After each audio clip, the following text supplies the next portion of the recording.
یہ ہے دنیا کا سب سے خطرناک اور پاورفل پوائنٹ۔ 30 میل کی اس چھوٹی سی جگہ کو کنٹرول کرنے کا مطلب ہے پوری دنیا پر راج کرنا، اور اسے بلاک کرنے کا مطلب ہے پوری دنیا کو تباہ کر دینا۔ اس پوائنٹ کو کہتے ہیں اسٹریٹ آف ہارموز۔ اسٹریٹ اصل میں سمندر کے ایسے پتلے حصے کو کہتے ہیں جو دو بڑے سمندروں کو جوڑنے کا کام کرتا ہے۔ اب ایسی کیا خصوصیت ہے اس 30 میل کی چھوٹی سی جگہ میں جو اسے اتنا پاورفل اور امپورٹنٹ بناتا ہے؟ ہماری زمین کے 70% حصے پر سمندر ہے، اور انہی سمندروں کے ذریعے دنیا کی 80% ٹریڈ ہوتی ہے۔ کسی بھی وقت تقریباً 50,000 سمندری جہاز ان سمندروں کو کراس کر رہے ہوتے ہیں، لیکن بدقسمتی سے ان سمندروں سے گزرنا کوئی آسان کام نہیں۔ قدرتی جغرافیہ کی وجہ سے ان سمندروں میں ایسے چوک اور پوائنٹس بنے ہوئے ہیں جو اگر کسی بھی وجہ سے بلاک ہو جائیں تو پوری دنیا کی اکانومی ہل کر رہ جائے۔ یہی ہوا تھا مارچ 2021 میں، جب ایک کارگو شپ سوئز کینال میں 6 دنوں کے لیے پھنس گئی تھی اور پوری دنیا کو $10 بلین کا نقصان اٹھانا پڑا۔ اس کے علاوہ بھی سمندروں میں بہت سے چوک اور پوائنٹس ہیں، لیکن ان میں سے کوئی بھی پوائنٹ اتنا خطرناک اور امپورٹنٹ نہیں جتنا اسٹریٹ آف ہارموز ہے، اور اس کی وجہ یہ ہے کہ پرشین گلف اور گلف آف عمان کو کنیکٹ کرنے کا یہ واحد راستہ ہے، اور یہیں سے سارے سمندری جہاز نکل کر پوری دنیا میں جاتے ہیں۔ اب پرشین گلف بہت امپورٹنٹ جگہ ہے کیونکہ 8 ممالک کی سمندری سرحدیں اس کے ساتھ جڑی ہوئی ہیں، جس میں ایران، عراق، کویت، سعودی عرب، بحرین، قطر، UAE اور عمان شامل ہیں۔ ان میں سے 4 ملکوں کے لیے باقی دنیا سے کنیکٹ کرنے کا واحد راستہ یہی اسٹریٹ آف ہارموز ہے۔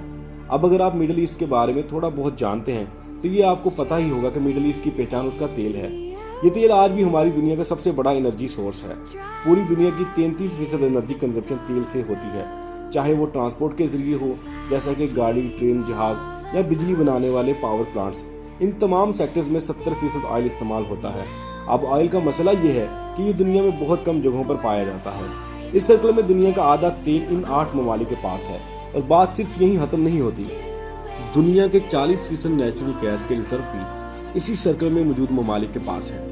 اب نیچرل گیس تیل اور کوئلے کے بعد دنیا کا تیسرا سب سے بڑا انرجی سورس ہے۔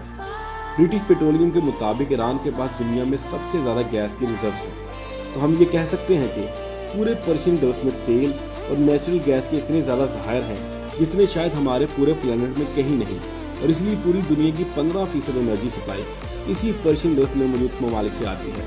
اور فی الحال اس سپلائی لائن کا پوری دنیا کے پاس کوئی اور آلٹرنیٹو نہیں، لیکن اس 30 میل کے ایریا سے گزرنا اتنا بھی آسان نہیں۔ سب سے پہلے یہاں پر 8 ایسے آئی لینڈ ہیں جنہیں ہر سمندری جہاز کو اوائڈ کرنا پڑتا ہے، اور ان 8 میں سے 7 آئی لینڈ ایران کے کنٹرول میں ہیں۔ ان میں سے 3 آئی لینڈ کو UAE کنٹرول کرنا چاہتا تھا، مگر 1970 میں ایرانی ملٹری نے ان پر بھی قبضہ کر لیا، تو اس سارے ایریا پہ تقریباً ایران کا ہی کنٹرول ہے۔ دوسرا، یہ جو ریڈ ہائی لائٹڈ ایریاز آپ دیکھ رہے ہیں، یہاں پر سمندر کم گہرا ہے اور آئل ٹینکر کے لیے یہاں سے گزرنا تقریباً ناممکن ہے۔ اتنی مشقت کے بعد پرشین گلف سے نکلنے والا میجورٹی تیل ایسٹ ایشیا کی طرف جاتا ہے، جس میں سے 76% تو صرف 5 ممالک کے پاس جاتا ہے۔ سب سے پہلے آتا ہے چائنا۔ چائنا دنیا کی دوسری سب سے بڑی اکانومی ہے اور دنیا میں سب سے زیادہ پیٹرولیم امپورٹ کرنے والا ملک بھی۔ چائنا کی ٹوٹل پیٹرولیم امپورٹ کا تقریباً 45% اسی اسٹریٹ آف ہارموز سے گزر کے آتا ہے۔ جاپان دنیا کی تیسری سب سے بڑی اکانومی ہے، جسے اپنی 100% انرجی امپورٹ کرنا پڑتی ہے، اور اس 100% امپورٹڈ انرجی سپلائی میں سے تقریباً 80% اسی 30 میل کے چوک پوائنٹ سے گزر کے آتی ہے۔ انڈیا دنیا کی 6ٹھی بڑی اکانومی بھی اپنا 70% آئل اور 50% گیس انہی پرشین گلف ممالک میں سے امپورٹ کرتا ہے، اور وہ بھی اسی رستے سے۔ اسی طرح ساؤتھ کوریا دنیا کی 10ویں بڑی اکانومی بھی اپنا 70% تیل انہی ممالک اور اسی 30 میل کے چوک پوائنٹ سے گزار کر حاصل کرتا ہے۔ تو اگر یہ 30 میل کی چھوٹی سی جگہ کسی بھی وجہ سے لمبے عرصے کے لیے بلاک ہو جائے تو دنیا کی دوسری، تیسری، 6ٹھی اور 10ویں اکانومی بالکل کلیپس کر جائیں گی، اور اسی طرح پرشین گلف میں موجود تمام ممالک کا سورس آف ریونیو بھی ختم ہو جائے گا، اور پوری دنیا میں زبردست اکانومی بحران آ جائے گا۔ اسی لیے یہ جگہ دنیا کا سب سے خطرناک، امپورٹنٹ اور پاورفل چوک پوائنٹ ہے۔ اس لیے دنیا کی تمام سپر پاور کنٹریز کی اس پر کڑی نظر ہوتی ہے تاکہ آئل کی سموتھ سپلائی کو یقینی بنایا جا سکے۔